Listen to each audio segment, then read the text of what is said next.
Bonsoir tout le monde, chers auditeurs de Radio Infocité. Ce soir, j'ai avec moi M. Jean-Jacques Nantel qui va venir nous parler de la crise maintenant mondiale, cette pandémie du coronavirus qui est en train de bouleverser tout l'ordre établi et surtout l'idéologie mondialiste. Alors bonjour M. Nantel. Bonjour, merci. Merci de m'avoir invité. Donc, vous avez vécu en Chine quelques années. Et j'avais hâte de vous entendre parler de ce sujet-là parce que vous avez une expérience au niveau mondial et j'ai hâte de vous entendre parler des conséquences de... Oui, la Chine, elle toute seule, mériterait plusieurs émissions. C'est vraiment passionnant. Moi, j'aurais dû faire une vidéo, en fait, sur la Chine. Quand je suis revenu de Chine, j'aurais eu des millions de vues parce que c'était justement les bizarreries de la Chine qui m'étaient... Bizarreries pour nous? Pour eux, c'est pas bizarre. En tout cas, là, je parle du coronavirus. Alors, essentiellement, moi, puis le coronavirus est venu de Chine, mais on ne peut pas se perdre dans la Chine, ça prendrait... C'est tellement intéressant. On fera d'autres émissions, si vous voulez. Alors, écoutez, moi, ce que j'ai à dire par rapport au coronavirus, ce que j'appelle l'équation historique, c'est-à-dire la façon qui nous permettrait de prédire l'avenir, ça comporte des milliards de variables. Or, on en connaît et on en contrôle à peu près seulement peut-être 200. Et le coronavirus est un exemple typique de ce qu'on appelle un effet papillon. C'est un petit virus qu'on ne voit pas sur la pointe d'une aiguille, qui a subi une mutation, qui est rentré chez les êtres humains et qui est en train de bouleverser plein de choses. Alors, ça s'appelle un effet papillon. C'est un petit truc de rien. L'effet papillon, c'est le mouvement d'une aile de papillon dans les Caraïbes. En multipliant ses effets, finit par déclencher un cyclone en Chine. Bon, à long terme. Alors, c'est un exemple typique. Une autre chose que les gens ne réalisent pas, non seulement on ne connaît presque rien de l'équation historique, c'est-à-dire qui nous permettrait de faire des prédictions, on ne peut pas faire de prédictions à cause de ça, c'est pas des prédictions précises, c'est que le principal moteur de l'histoire de l'humanité, ça a été les épidémies. Les gens, ils pensent que c'est Hitler, puis non, c'est les épidémies qui ont changé continuellement l'histoire, qui ont tout bouleversé. Et l'épidémie de la peste, par exemple, encore une fois, c'est un effet papillon qui est arrivé comme ça, en 1348-1349, aurait tué 30% minimum de la population terrestre. C'est beaucoup de monde. 75 millions, je crois, de personnes qui sont mortes sur les différents continents. Et c'était impossible à arrêter, on ne savait pas comment. En Amérique du Nord, ça les gens ne le savent pas également, l'Amérique du Nord, quand Christophe Colomb est arrivé, il a lâché d'un coup sur l'Amérique du Nord 15-20 maladies, peut-être plus. Peut-être des maladies même qu'on n'a même pas diagnostiquées de nos jours, et qui ont massacré la population. Ils n'ont pas été tués, les Autochtones. Oui, il y a eu des massacres, oui. Je nie pas les génocides qu'il y a eu dans le Sud et ces choses-là. Mais ce qui est arrivé, c'est que de proche en proche, les maladies se sont éparpillées dans le continent par le commerce autochtone, notamment en Amérique du Nord. Le continent avait été dépeuplé, ce qui fait que le continent est en pleine explosion écologique. Il n'y avait plus d'êtres humains. Alors, il y avait des dizaines de millions de bisons qui passaient dans les prairies dans l'Ouest. Il y avait des centaines de milliards de tourtes qui volaient par-dessus le Québec. Il obscurcissait. Les tourtes, c'est un oiseau. On faisait des tourtières. C'est de là que vient le mot. Alors, qui est complètement disparu aujourd'hui. Qui a complètement disparu. On les a massacrés parce que c'était facile à tuer. Mais dans le cas des Autochtones, eux ont été essentiellement éliminés par des maladies amenées par le Il n'y avait personne en Amérique du Nord. Oui. Alors, c'était simplement le commerce autochtone qui a fait que les Autochtones sont morts. Au 20e siècle, on a eu toutes sortes de développements médicaux, les vaccins, les antibiotiques, etc. Alors, mais on a quand même eu 2 pandémies, la grippe espagnole et le sida. Le sida qui a fait... quarantaine de millions de morts, je crois. Alors, c'est important. Les épidémies, évidemment, les gens meurent. C'est pas comme une bataille. Vous avez des piles de cadavres. C'est des gens qui meurent dispersés dans la population. On ne s'en rend pas compte. Mais c'est arrivé. Alors, une épidémie, c'est un phénomène qui est à croissance exponentielle. Ça, c'est quelque chose que les êtres humains n'arrivent pas à comprendre, le phénomène de croissance exponentielle. On va la vivre dans le cas de l'Ebola, du coronavirus. C'est que ça commence par 1, 2, 4, 8, 16, 32. Au début, c'est lent. Tous les 2 jours, ça double. Mais c'est qu'à un moment donné, très rapidement, quand vous arrivez à des millions, mais là, c'est 2 millions, 4 millions, 8 millions, 16 millions. Fait que là, les êtres humains ne sont pas capables de comprendre à quel point c'est efficace. pour répandre une maladie ou n'importe quoi, là, une croissance exponentielle. Alors, les épidémies sont en croissance exponentielle par la nature, mais également parce que l'être humain, l'Occident entre autres, ont développé toutes sortes de sciences qui multiplient les effets de la croissance exponentielle. Alors, par exemple, on a nos systèmes de communication aujourd'hui, les avions, les trains, les gens, on le voit, là, ça s'éparpille très, très rapidement. C'est parti de Wuhan en Chine. Puis là, tout de suite, ça s'est éparpillé en Chine, puis ensuite, ça a sorti dans les autres continents. Puis là, c'est les avions qui partent dans toutes les directions, puis on fait facilement le tour du monde on va à la moitié du monde en 24 heures. Alors, ça multiplie l'effet de croissance exponentielle que les Autochtones ont connu ici en Amérique du Nord, entre Christophe Colomb et Champlain. Avec les moyens de communication modernes, c'est une vitesse folle. C'est ça, là. C'est comme une croissance exponentielle dans une croissance exponentielle. Alors là, c'est une explosion. Et dans la logique mondialiste, puis vous êtes un de ceux qui avaient parlé souvent là, des frontières et de l'utilité des frontières. Dans le cas là, de la pandémie qui nous concerne actuellement, il faut focusser beaucoup là-dessus. Là. Il y a eu la mondialisation, ils ont essayé de faire sauter les frontières, ce qui a été très bon. Il y a eu des côtés très bons. Les gens se sont enrichis, pas en Occident, on s'est appauvri, mais partout ailleurs dans le monde, les gens se sont enrichis. Et il y a un autre phénomène qui est très important avec la mondialisation, c'est que la mondialisation, c'est quelque chose qui se fait sur les océans. Essentiellement, la production industrielle, c'est pour ça qu'ils ont fait la mondialisation, c'est pour enrichir les gens, pour faire de l'argent, ici, faire de l'argent partout. Alors, c'est qu'on part les matières premières du centre des continents et on les fait couler, descendre par gravité, tranquillement, j'appelle ça des petits profits, j'en parle souvent de ça, vers les côtes. Et les océans, c'est l'autoroute naturelle. L'eau est dans le fond du trou. Oui, c'est ça. Alors, ça descend vers Et les mégapoles, les grandes villes du monde s'installent sur le bord des océans. Ça a été une tendance qui date depuis 10 000 ans, depuis l'invention de l'agriculture, ce qui fait qu'aujourd'hui, on est arrivé au maximum. C'est-à-dire que le centre des continents se vide, vont vers les mégapoles où les gens vont se concentrer à coût de 20 puis 50 millions. Il y a beaucoup, beaucoup de villes de 20 millions d'habitants. Donc ça, c'est un nouveau phénomène qui contribue encore une fois. C'est que les gens sont tous impactés. Au Bangladesh, vous voyez une photo du Bangladesh, les gens, là, c'est des foules, puis ils ont un mauvais système de santé, puis vous mettez des avions qui amènent les virus là-dedans. Fait que là, vous avez les mégapoles, ça devient des... Puis évidemment, ce qui se passe, c'est que les phénomènes viennent au hasard. C'est sorti du Wuhan. Le sida puis l'Ebola, c'est sorti d'Afrique, mais on ne sait pas où exactement. Quand ça rentre dans une ville, avec les systèmes de transport, ça s'éparpille dans le monde. Puis le Bangladesh, là, il y a des photos de trains avec du monde dessus, on ne voit pas le train. Tellement qu'il y a de monde. Bon. Alors, le coronavirus, c'est une maladie qu'on connaît mal parce que c'est sorti comme ça. C'est apparu comme ça. C'est une maladie qui est mal connue. Ça s'appelle vraiment le COVID-19 parce que le coronavirus, c'est un groupe de maladies. C'est ça. Il y a toutes sortes de coronavirus. Mais on parle du coronavirus parce que c'est le terme que les gens comprennent. Mais le vrai nom, c'est COVID-19 parce que c'est le coronavirus de 2019. C'est apparu en décembre 19 en Chine. Ce qu'on sait, comme c'est mal connu parce que c'est sorti à partir de n'importe où, on a repéré que les chauves-souris ont quelque chose à voir avec ça. Les chauves-souris ont un système immunitaire particulièrement bon qui leur permet de vivre avec des virus sans en mourir. Puis le problème, c'est qu'en Chine, les Chinois, il y a quelqu'un qui a dit, les Chinois, ils mangent tout ce qui a 4 pattes, sauf la table. Alors, ils mangent de tout. Donc, ils ont des habitudes alimentaires. Vous m'avez même dit qu'il y a eu un moment où ils ont vécu du cannibalisme. Ils ont vécu de grosses difficultés, les Chinois. Il ne faut pas juger ça pour autant, mais ils ont des habitudes alimentaires qui sortent de l'ordinaire. Nos ancêtres étaient cannibales. Ouais. C'est quand vous crevez de faim, là, il suffit de s'asseoir dans une forêt. Hein. Soyez-vous dans une forêt au Québec. Là. Puis pensez, là, il n'y a plus de ville. Là. Plus de char pour aller en ville. Là. Je mange quoi? Là, vous allez comprendre. Manger quoi? Fait que là, quand il y a un cadavre, ben, c'est l'ennemi. On peut le manger. Fait que c'était très, très courant.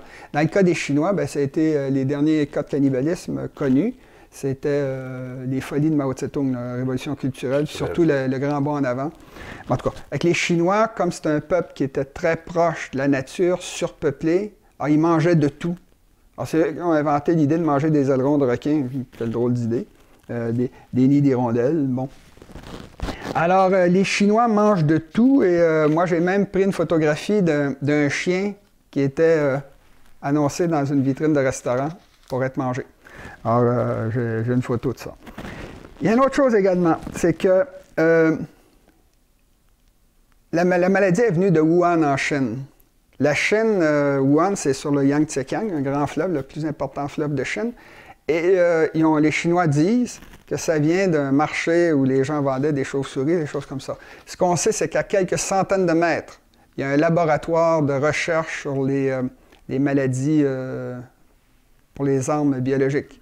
Alors, moi, il y en a beaucoup qui soupçonnent que ça vient plus du laboratoire qui ont échappé à la maladie. Vous connaissez bien les Chinois, hein? Vous avez écrit des textes là-dessus? C'est ça. Ben ça, c'est la culture des Chinois. En Chine, je ne sais pas si j'ai le temps d'en parler, mais je vais y aller rapidement parce que c'est intéressant. C'est que les Chinois, nous, on pense en faisceau. C'est-à-dire que si on veut régler un problème, on se met tous les étudiants ensemble, on attaque. On se met tous les plombiers ensemble, tous les chauffeurs de taxi ensemble, on ne veut pas payer tel truc, tel... Bon, on pense comme ça. Alors, c'est très démocratique, dans le sens qu'on se met en groupe, puis là, il y a quelqu'un qui nous représente. Puis... En Chine, ils ne pensent pas comme ça. Ils ne pensent pas en faisceau comme ça. Ils pensent en réseau, comme l'Internet. C'est-à-dire que s'il y a un problème à régler, le gars, il se dit, est-ce que je connais quelqu'un qui connaît quelqu'un qui connaît quelqu'un qui connaît le chef de l'université qui va faire rentrer mon fils, qui est une cloche, à l'université? Fait que vous passez la chaîne des... Puis vous dites, combien ça va me charger? Le premier, vous connaissez, tu connais-tu quelqu'un? Oui, oui. Je vais vérifier. Il fait sa chaîne, puis là, il se rend au sous-ministre. Puis là, le sous-ministre, bien, moi, je vais prendre 2000 $. Puis l'autre, 1000 $, 1000 $, 1000 $, ça va coûter 6000. Payer 6000, puis il va recevoir. Ouais. Fait que quand c'est foncièrement corrompu, ce qui fait que tout le monde en Chine a intérêt à mentir. On ne dit pas, j'ai fait de la corruption. Alors, le problème, c'est un problème, c'est comme ça que ça fonctionne, la Chine. Donc, de trouver déjà là le problème à l'origine, ça a été difficile? Ça a été difficile, ils ne veulent pas le dire, les Chinois mentent, tout le monde ment, il ne faut pas vous fier, c'est le gros défaut. Ils ont des belles qualités. Moi, les Chinois, j'aime beaucoup, ils ont des belles qualités, mais c'est leur gros défaut, c'est toute la fraude, la corruption, le mensonge, les tromperies, c'est continuel. Alors, c'est leur gros défaut. Alors, on ne peut pas se fier à ce que le gouvernement chinois nous dit. Ça vient du marché, moi je pense que ça vient de... Mais je n'ai pas la preuve. Les Américains non plus, mais ils voudraient bien l'avoir. Bon, ça c'est le problème de la Chine. Le système de santé moderne, les vaccins, les antibiotiques, tout ça, ça fait survivre deux choses. Là, je parle du coronavirus. Ça fait survivre des gens faibles, parce qu'on fait survivre tous les gens qui devraient normalement mourir, si c'était naturel, et ça fait survivre des maladies fortes, c'est-à-dire que les maladies mutent pour passer à travers nos systèmes. Alors, vous avez une maladie de plus en plus forte, des maladies de plus en plus fortes, puis des êtres humains de plus en plus faibles. Alors, évidemment que ça rentre dans le tas. Alors, ceux qui meurent présentement du coronavirus, ça c'est la vraie vérité, c'est connu, c'est les personnes âgées. Les bébés sont peu touchés parce qu'ils ont des poumons neufs, puis ils sont plus forts. C'est curieux, les bébés, c'est faible. Les enfants sont peu touchés, essentiellement, mais ce sont des vecteurs de transmission. Alors, les enfants propagent la maladie, mais c'est les personnes âgées qui en meurent en grande partie, jusqu'à maintenant en tout cas. Le taux de mortalité monte avec les groupes d'âge. Plus oui. Plus de 80 ans, là, c'est catastrophique. Oui, c'est ça. C'est catastrophique. Mais il y a très peu de bébés, très peu d'enfants qui ont attrapé... M. Legault parlait là, du groupe des 70-80 ans, aux alentours de 10 le taux de mortalité. Ça monte avec la vieille... va surtout passer 40 ans. Là. Oui. Bon. Maintenant, le coronavirus, comme on connaît mal la maladie, on est en train de faire les recherches au moment où l'épidémie, on est en plein dedans. Elle aurait 2 semaines d'incubation, selon certains experts, ce qui fait que vous pouvez l'avoir, je pourrais l'avoir. On n'est pas malade, ça va commencer dans 2 semaines. Ouais, mais là, j'infecte tout le monde. Oui. Bon. Et on n'est pas préparé à ça, on n'était pas préparé, c'était une surprise. Alors, ce qu'on sait également, ce que les épidémiologistes nous disent, vous avez des saisons au Québec notamment, dans tout l'hémisphère nord. L'hiver tue les bactéries. L'hiver a tendance à tuer les bactéries. Par contre, les virus tendent à survivre mieux l'hiver que l'été. Il y a même des virus qui ont ressuscité après plusieurs millénaires, qui étaient congelés. Alors, le coronavirus, c'est une maladie, c'est un virus. Alors, ce qu'on pense, c'est que l'été pourrait tuer le coronavirus, pourrait arrêter l'épidémie. La ralentir, à tout le moins. La ralentir, mais ça va rebondir l'hiver prochain. Alors là, la question, c'est comment est-ce qu'on va... Ça va nous donner du temps pour réagir, trouver un vaccin, tout ça. Mais il pourrait également muter. Un virus, ça mute. C'est de l'évolution... les gens qui ne croient pas à l'évolution, ben, regardons ce qui arrive avec la grippe. Là, chaque année, elle s'adapte, puis elle trouve un autre trou, puis elle nous attaque. Alors, il y a un spécialiste qui a dit la solution au problème, c'est effectivement ce qui va finir par arriver, parce que c'est long 1 milliard d'années. Hein, c'est long 1 milliard d'années. Alors, ce qui va forcément arriver, c'est que le coronavirus va finir par infecter tout le monde sur la planète, comme toute une foule de maladies, puis on va simplement s'adapter, c'est-à-dire ceux qui doivent mourir vont mourir, puis ceux qui doivent survivre vont survivre. Ça, c'est si c'était le cas le pire. Alors lui, il dit la solution, ce serait que tout le monde attrape, comme d'habitude, depuis que ça se passe depuis 4 milliards d'années. Puis finalement, ben, on va... Parce que les gens ne savent pas ça, mais un corps humain, votre corps à vous, là, 90% des cellules de votre corps, c'est pas vous. C'est des virus, des bactéries, des acariens, c'est la flore intestinale, c'est toutes sortes de bébêtes. Évidemment, c'est des petites bébêtes, puis par rapport aux cellules... M. Brochu, qui sont très grosses, mais 90%. Puis il y a des virus sur votre... Vous transportez en vous là, toutes les maladies que vous avez rencontrées dans votre vie. Vous ne savez même pas, des centaines, des milliers de maladies que vous avez en vous, puis votre corps s'est adapté. Un bon virus ne tue pas son hôte. C'est très important. Parce qu'il a besoin de son hôte pour survivre. Ben oui, non, ça, il meurt. Oui. Les parasites meurent. On ne connaît pas de groupe d'animaux qui descendraient d'un parasite. C'est un d'Aden, c'est un cul-de-sac. Un parasite, c'est un cul-de-sac. Il va mourir, il va disparaître avec son hôte tôt ou tard. Bon. Alors, il y a assez peu de chances, c'est une question de probabilité, il y a assez peu de chances que le coronavirus soit une maladie comme la peste bubonique là, qui a tué 30% de la population terrestre. La probabilité, c'est que ça va tuer beaucoup de gens. C'est beaucoup, 1 million de personnes, mais sur 8 milliards et demi, c'est rien, là. Le sida en a tué 40 millions, puis on ne monte pas dans les arbres. Le COVID-19 n'est pas particulièrement mortel, là, à première vue. On ne sait pas. Moi, je ne suis pas épidémiologiste, mais ce qui se passe, c'est que ce qu'on voit, c'est commencer au mois de décembre. 3 mois après, on est encore à 4 000 morts. La croissance exponentielle, normalement, ça aurait dû être plus efficace que ça. En tout cas, je ne sais pas. Mais ce que je veux dire, c'est que c'est improbable que ce soit cette maladie-là qui va exterminer l'humanité. Bon. Quel que soit le taux de mortalité, on remarque là, depuis quelques jours que ça crée une panique. Là, on sent qu'il y a la population. J'en arrive à la cause de panique. Oui. Je vais faire 2 remarques avant d'en arriver là, parce que vous avez compris où je m'en vais. Il y a des dangers pour le coronavirus, puis on va parler des causes de la panique qui s'en vient, mais je pense, moi, que un des principaux dangers, c'est que quand vous criez au loup, la première fois, ça marche, aujourd'hui. La deuxième fois, ça marche. La troisième fois, ça ne marche plus. Puis c'est peut-être la troisième fois qui va être dangereuse. Fait que c'est dangereux là, que les gens partent en fou, puis ils disent « Ah, ben c'était juste ça. C'était juste une petite grippe. » Bon, parce qu'il va y avoir eu 300 000 morts au lieu d'1 milliard. Bon. Donc, ce que moi, je dis aux gens, je dis « Il faut suivre les consignes. » Moi, je ne pense pas que le coronavirus va être une très, très grosse maladie. C'est ce que je pense, mais je ne suis pas épidémiologique. C'est ça. Bon. Alors, ce que je dis, c'est qu'il faut suivre des conseils, il faut éviter les foules, les personnes de plus de 70 ans, restez chez vous, lavez-vous les mains, évitez les voyages, évitez les endroits fermés avec du monde. Si les gens vous portez un masque, bon. Fait que suivez-les consignes, là. Bon. Maintenant, ce que j'aimerais parler, c'est justement de la panique que ça... Moi, je trouve que c'est complètement irrationnel, là, la panique qui se produit présentement. Mais elle a des causes, cette panique-là. Une des causes, c'est que ça vient de Chine. Or, les Chinois, tout le monde le sait, ceux qui connaissent les Chinois, puis ceux qui font affaire avec les Chinois savent qu'ils mentent. Les Chinois mentent, c'est leur gros défaut. Alors, ça on se méfie parce qu'ils nous ont dit ça vient d'un marché. Tout le monde se doute que c'est probablement du laboratoire dont j'ai parlé à Wuhan, là, qui est à 300 mètres de la place. Là. Fait que, au début, on a essayé d'être caché, comme d'habitude, parce qu'ils pensent en réseau, puis quand on pense en réseau, on ment parce qu'on ne veut pas que les autres sachent ce que vous êtes en train de faire. Fait que ça a contaminé tout le système en Chine. C'est vieux, là. C'est quelque chose qui date de milliers d'années. Ils pensent comme ça.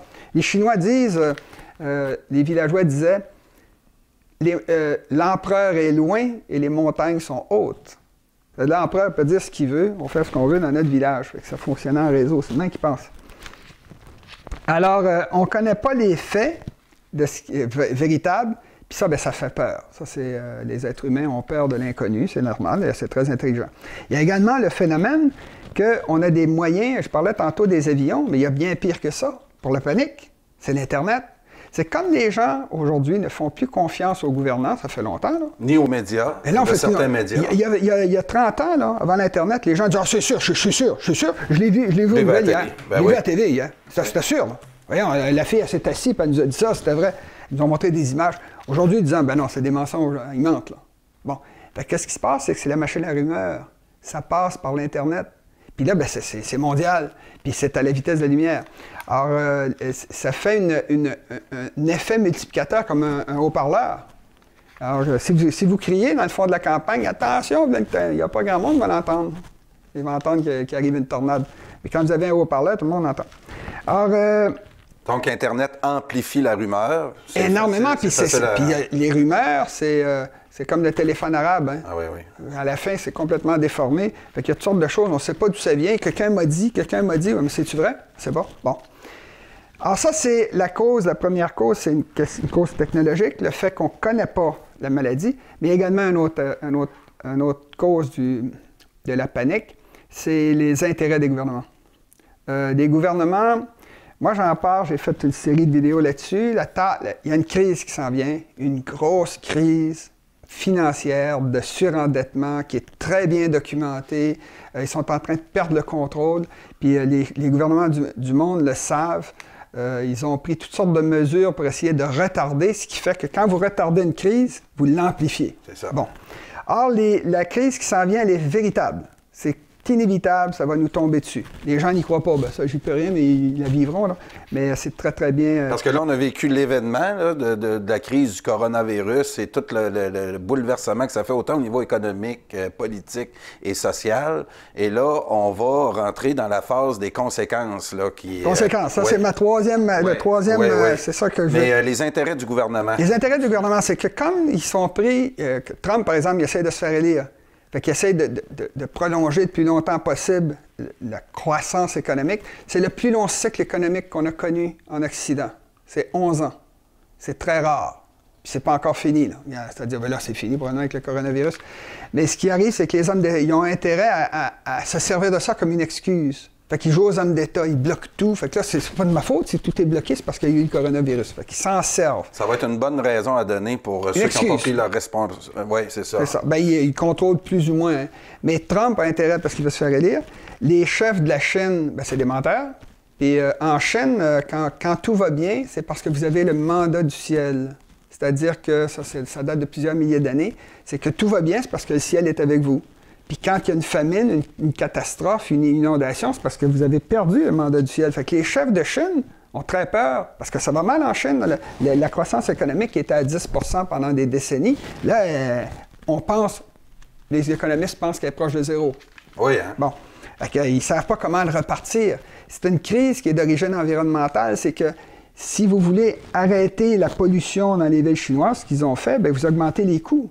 Vous augmentez les protections pour la population, vous augmentez les obligations des entreprises, mais les coûts montent. Donc, automatiquement, quand vous augmentez les coûts, vous faites moins de profit, donc l'économie a tendance à s'arrêter. C'est mondial.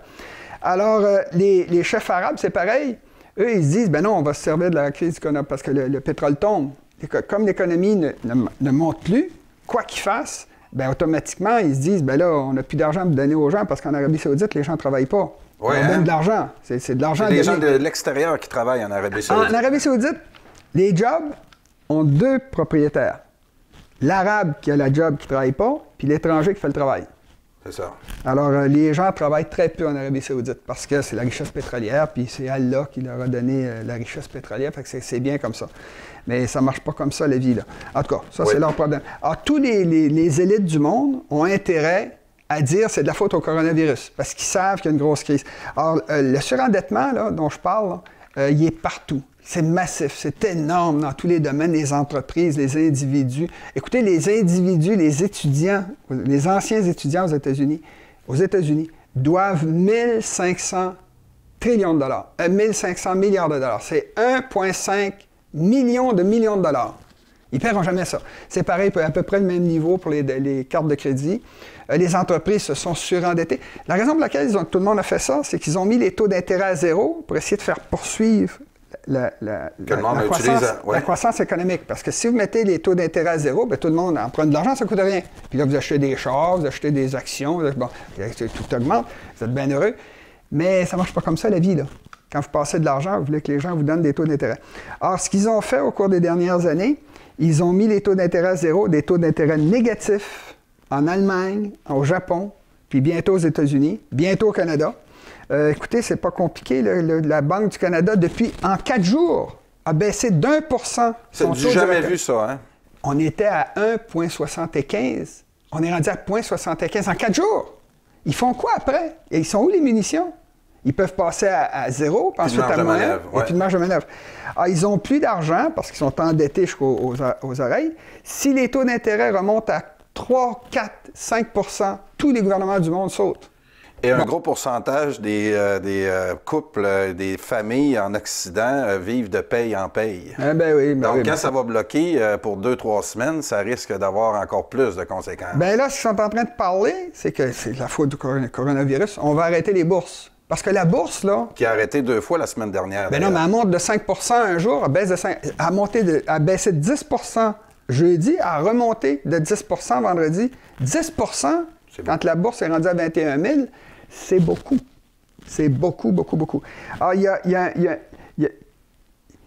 y a un problème qui est généralisé, puis il se sert du coronavirus. Ça, je veux dire, là, c'est qu'il y a des gens qui ont intérêt à dire c'est pas de ma faute, c'est la faute de la maladie. Fait que c'est pas de notre cas. Mais les fonds de pension ne sont pas approvisionnés en Occident.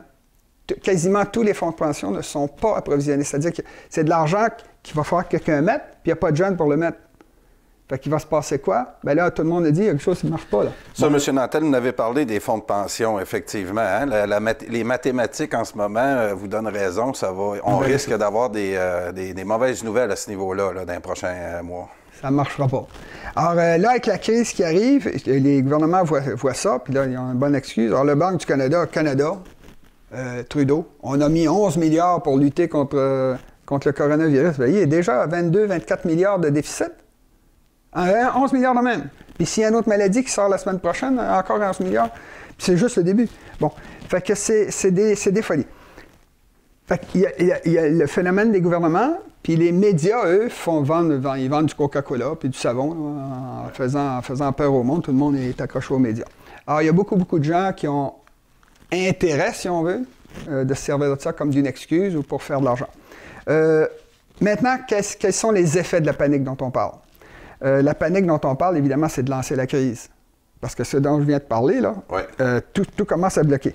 Les frontières se ferment. On parlait de mondialisation, là, qui était censée ouvrir les frontières. On enlève les frontières, tout le monde se promène à gauche, à droite. Avec le coronavirus, les gens vont rentrer avec le non. Fait que là, la Grèce, qui avait reçu des millions de réfugiés en 2015, qui sont distribués en Europe, ils ont tiré avec ils ont tué un migrant, ils ont lancé des gaz lacrymogènes, ils ne veulent pas les laisser rentrer. Les grandes vedettes du mondialisme, entre autres Emmanuel Macron en France et Justin Trudeau en ce moment, refusent de fermer leurs frontières ou de prendre le contrôle de leur territoire pour éviter une crise. Joe Biden a dit que le plus important, ben non, il n'a pas dit ça comme ça, mais ça voulait dire qu'une des choses importantes dans la crise du coronavirus, c'était de lutter contre le racisme, parce qu'il y a des gens qui disent il arrive de Chine, lui. Là. Oui. Il y a Valérie Plante aussi qui nous a, avertis au début de la semaine. Ils sont sur j'appelle ça les vieilles idées, là, ils ne sont pas arrivés au 21e siècle, il y a quelque chose qui manque, là, qu'ils n'ont pas compris. Fait que les frontières se ferment. L'Italie a fermé ses frontières, la Grèce, Chypre, la Pologne, l'Ukraine. Là, ça se multiplie. Trump veut empêcher les Européens de rentrer aux États-Unis. Puis il avait empêché un paquet de pays musulmans de rentrer. Fait que les frontières se ferment. C'est dans le sens inverse de la mondialisation. Vous étiez le seul dans le désert, M. Nantel, au Québec, entre autres, à parler de l'importance des frontières et de leur utilité. Qu'est-ce que ça sert pour une nation des frontières? Et là, on va apprendre à vivre avec on va apprendre l'utilité de ce terme. Je vais vous dire une chose. Moi, j'ai toujours été pour la synthèse. Moi, le gars, lui, il a tout raison. Karl Marx, il a toute raison.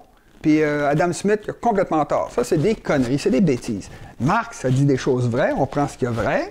Puis Adam Smith a dit des choses qui sont vraies, puis c'est vrai. Puis Ricardo, puis on met tout ça ensemble.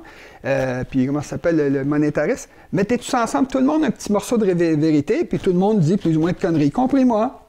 Mais la vérité, c'est cohérent. La vérité, elle est cohérente, elle est compréhensible.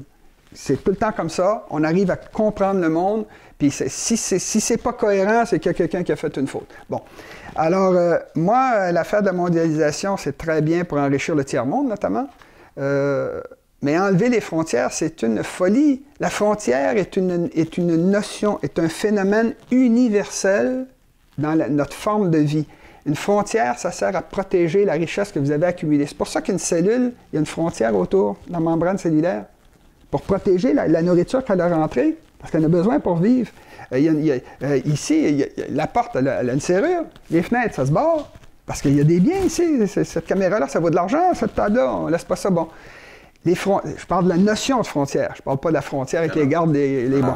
Puis une nation a besoin de frontières pour protéger la richesse qu'elle a accumulée. C'est tout organique. Bon. Et on le voit, là, M. Legault essaie de protéger la nation québécoise, puis on est dans un contexte canadien où, quelles que soient les mesures qu'il peut prendre, si Trudeau refuse de bloquer Roxham, refuse de contrôler Dorval, parce qu'on a plein de témoignages en ce moment qui disent qu'à Dorval, des gens qui ont subi des tests dans d'autres aéroports rentrent à Montréal comme dans un bar ouvert. Ils vont vite, en passant, sa femme est malade, il va vite comprendre qu'il faut arrêter de faire les folies. Là. Mais encore une fois, le coronavirus, j'espère, moi j'espère souvent avoir tort. Moi, c'est les faits qui m'intéressent. Alors, quand je disais, par exemple, qu'il ne faut pas ouvrir les frontières, c'est une sottise, c'est une bêtise, on va faire le monde entier. Il y a 2 milliards d'êtres humains qui vivent avec 2 piastres par jour. Si vous ouvrez les frontières, bien, il va en rentrer 30 millions au Québec. Puis tout le monde va vivre avec 4-5 piastres par jour. C'est fou, c'est des folies. Il y a de la place ici dans l'appartement pour mettre 20 personnes. Mettez des lits empilés ici. Bon, c'est des folies. C'est tellement bête que je ne sais jamais quoi dire. Donc ça va être remis en question dans les prochaines semaines. Vous avez oui, mais attention, c'est la synthèse. Oui. Il faut continuer de faire une mondialisation parce que c'est payant. Adam Smith en parlait il y a 2 siècles. entre les États. C'est ça. Puis il faut faire le maximum de richesse. Mais il faut garder... Comme un corps humain. Un corps humain, vous êtes bien un être humain complet, bien votre cœur, il n'est pas mêlé avec votre estomac. Il y a des frontières parce qu'ils ont des fonctions. Bon, c'est un système qui est utilisé partout dans la vie, les frontières, parce que c'est nécessaire, c'est comme ça que ça fonctionne. Puis un tout organique comme une société, un peuple, puis en passant, tous les peuples du monde, à travers l'histoire, ont cherché à homogénéiser leur pays, avoir la même langue, la même religion. Ils ont tué du monde. Non. Les religions changent. La seule chose qui ne change pas, c'est qu'ils tuent du monde pour qu'ils deviennent de la bonne gang. Bon. Et ça crée une cohésion sociale qui fait qu'une nation peut prospérer. Puis produire plus facilement de la richesse en diminuant. On le voit avec le multiculturalisme. Moi je dis ça, prenez des poignées de sable puis vous jetez ça dans les engrenages d'une machine. Elle va bloquer. C'est tout le forgeron fait du fer, le prêtre s'occupe des mœurs, les femmes font des enfants, les enfants vont à l'école. C'est comme ça que ça marche un peuple. Si vous jetez des problèmes, parce qu'on aime tout le monde, bien, vous foutez le bordel. Mais il faut que les peuples travaillent ensemble. Puis l'immigration, c'est bon quand c'est modéré, mais c'est bon, c'est des idées neuves. Bon. C'est la synthèse que moi je veux. Mais pour en revenir à ce que je disais tantôt, là, sur les effets l'effet de la panique, c'est que ça crée toutes sortes de problèmes gigantesques actuellement sur le monde pour un virus qui est probablement beaucoup moins important que ce qu'ils disent. On verra. Je peux me tromper, mais je ne me trompe pas, je suis à peu près certain. Alors écoutez, les sports, les activités sociales, culturelles, les assemblées pour parler de... Le théâtre, les théâtres sont fermés, les cinémas sont fermés. Ils ont arrêté de faire des films à Hollywood pour que les gens se deviennent... Tout s'arrête. Les assemblées politiques, les élections sont reportées. Vous avez... le tourisme est en train de mourir. C'est une industrie... je pense que c'est la 2e industrie la plus importante sur la planète. En croissance. Les croisières, c'est fini. Les compagnies aériennes, les avions sont vides.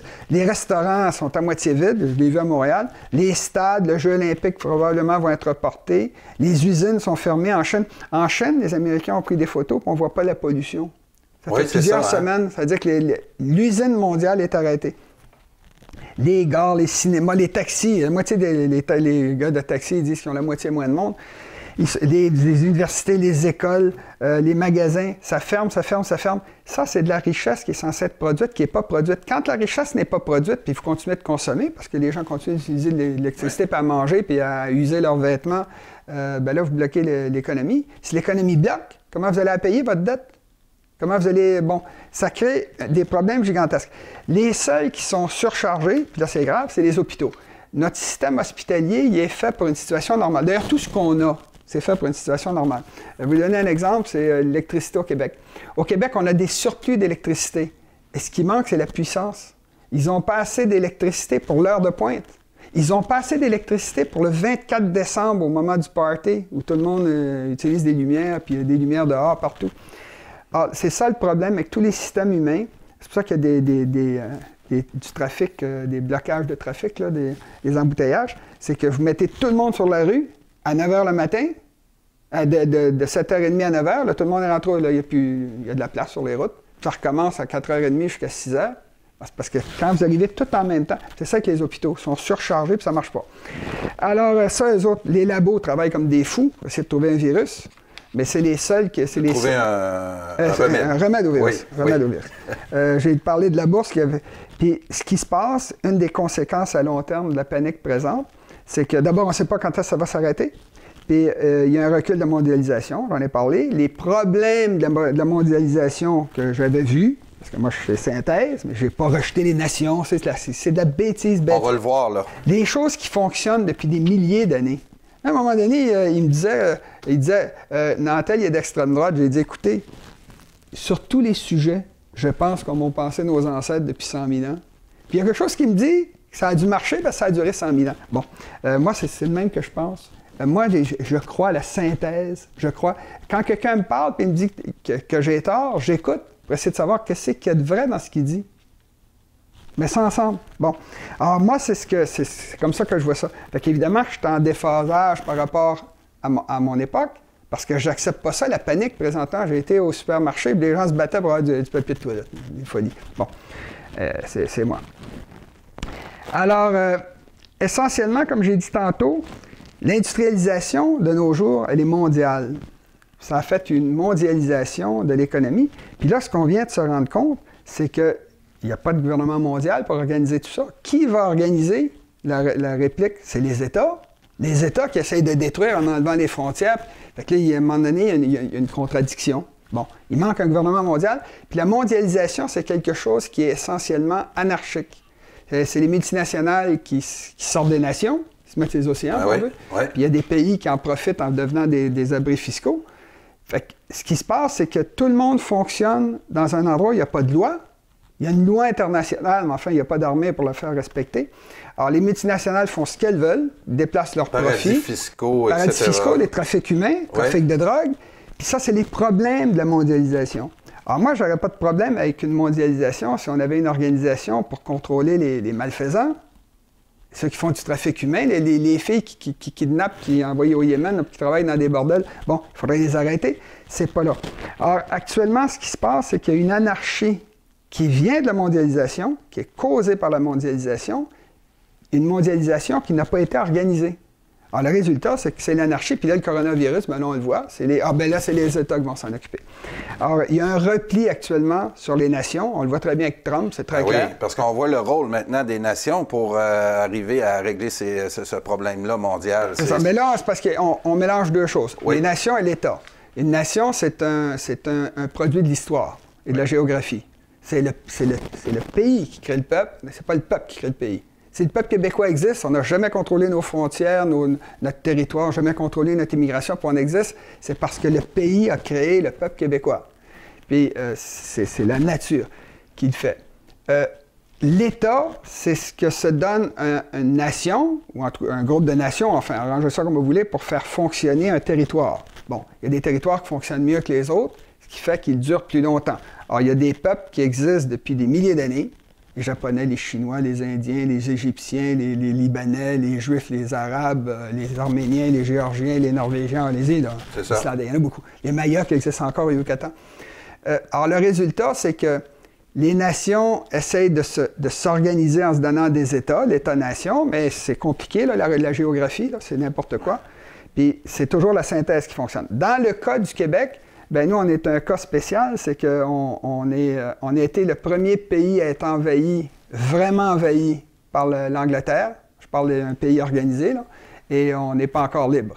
Pourquoi? Bien, il y a une raison de base, c'est la fameuse vallée du Saint-Laurent, qui est la seule voie d'entrée naturelle vers la mer intérieure la plus grande du monde, les Grands Lacs, qui donne accès au continent le plus riche du monde.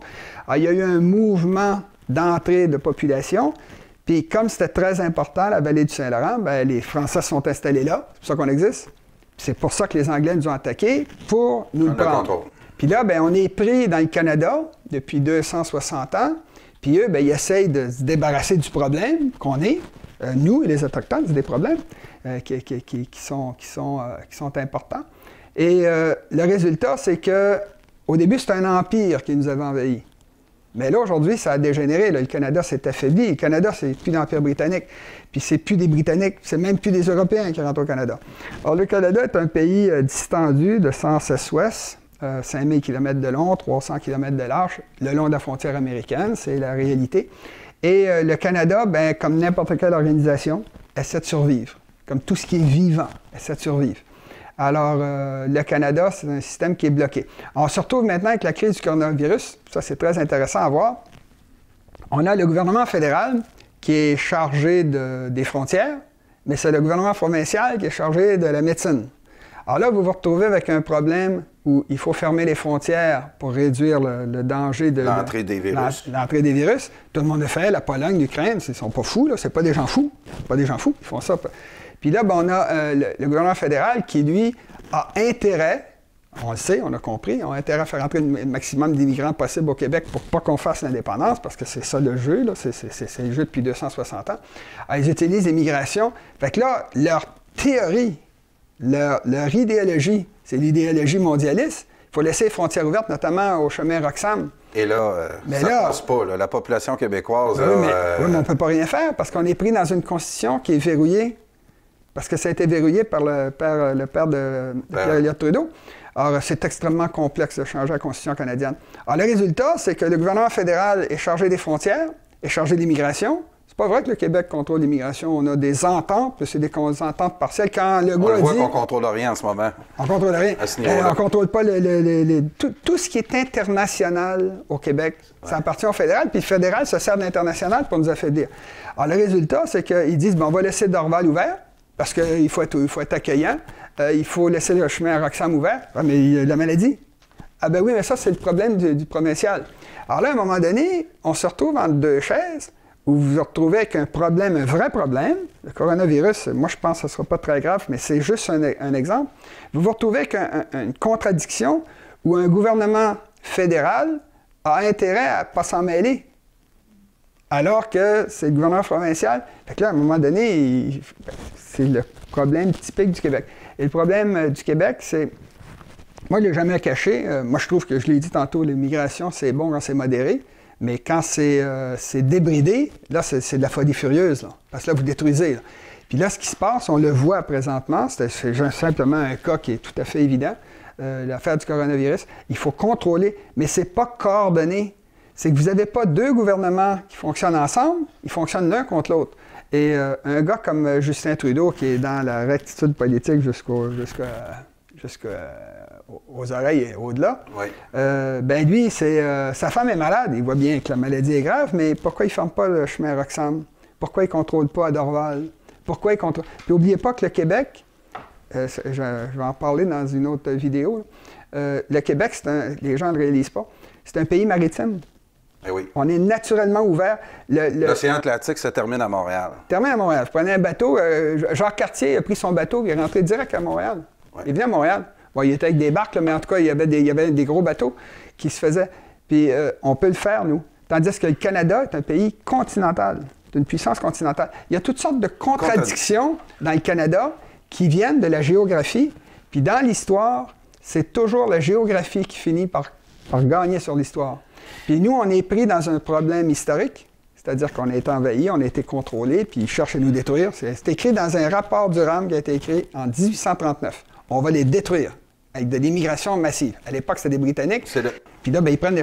Mais là, ce qui se passe, c'est qu'on se retrouve dans un cas typique où le pays est paralysé par sa constitution, par la culpabilité des Canadiens anglais pour tout ce qu'ils ont fait de mal, eux autres qui le gagnent. Nous, on ne l'a pas fait. Et tout est paralysé, puis vous avez un problème urgent à régler. Puis le premier ministre, lui, il est minoritaire en plus, puis lui, il veut jouer sur... comme dit Joe Biden, il dit une des choses dans la crise du coronavirus, il faut essayer d'éviter le racisme. Ben oui, ça je comprends, c'est sûr qu'il faut éviter le racisme, je suis bien d'accord, mais non, c'est pas ça l'urgence. Non. L'urgence, c'est d'arrêter la propagation. Que je pense qu'il va vraiment arriver, puis je vais peut-être en mourir, mais je pense que ça ne sera pas quelque chose d'aussi grave que la peste. Donc, cette crise du coronavirus nous montre un exemple vraiment concret de la nocivité des deux ordres de gouvernement, fédéral et provincial, qui ça ne marche pas là, en ce moment. On vit les conséquences d'une bête à deux têtes là, qui fonctionne pas. Il va falloir... Aux États-Unis, c'est un État fédéral. Oui. Vous avez 50 États. Ça fonctionne très bien. Pour quelle raison ça fonctionne si bien? Il y a deux raisons. D'abord parce que c'est le même melting pot, si on veut. Oui. C'est-à-dire que tout le monde a intérêt à ce que ça fonctionne. Alors, vous avez un gouvernement des villes, vous avez même des gouvernements de quartier, des petites affaires de quartier, pour s'occuper des terrains de jeu, ces affaires-là. Le gouvernement des villes qui fonctionne très bien, qui s'entend très bien avec le gouvernement des États, qui s'entend très bien avec le gouvernement des États-Unis. Puis ils se divisent les tâches, puis la Cour suprême se sert de la Constitution pour dire ça regarde lui, ça regarde l'État. Marche bien. Au Canada, ça marche mal parce que vous avez deux nations. C'est ce que disait Lord Durham, 1839 dans son rapport. Il dit, quand je suis arrivé au Canada, il y avait une révolte. Il y avait une révolte de la population contre l'État, en Ontario comme au Québec, au Bas-Canada ou au Canada. Il dit, je pensais trouver, comme d'habitude, un peuple qui est mécontent de l'administration, qui administre mal, c'est de mauvais administrateurs. Dans ce temps-là, ce qu'on fait, c'est qu'on change de système d'administration. Mais c'est pas ça que j'ai trouvé. Et j'ai trouvé un État qui fonctionne plus ou moins bien, mais avec deux nations qui se battent à l'intérieur de l'État, parce qu'il y en a une nation qui essaie de survivre, puis l'autre qui essaie de la tuer, qui essaie de prendre le contrôle. Fait qu'il dit, quelle est la solution à un problème pareil? Ça ne sert à rien de changer l'administration. Ou plutôt non, ça sert à quelque chose de changer l'administration, mais le problème, c'est parce qu'il y a deux nations. Alors, la solution, c'est de détruire la nation canadienne-française. Parce qu'on contrôle la seule voie d'entrée importante et qui vaut une fortune pour l'Amérique du Nord, la vallée du Saint-Laurent, qui vaut une fortune, qui nous a été volée. Tous les profits vont au Canada anglais et reviennent au Québec. Alors, vous avez un problème ici tout est paralysé. L'histoire a passé, la géographie est en train de prendre le dessus, et là, on se retrouve dans le cas du coronavirus, où là, c'est évident comme le nez dans le milieu du visage, le système ne fonctionne pas. Merci et on se revoit tantôt. Merci beaucoup.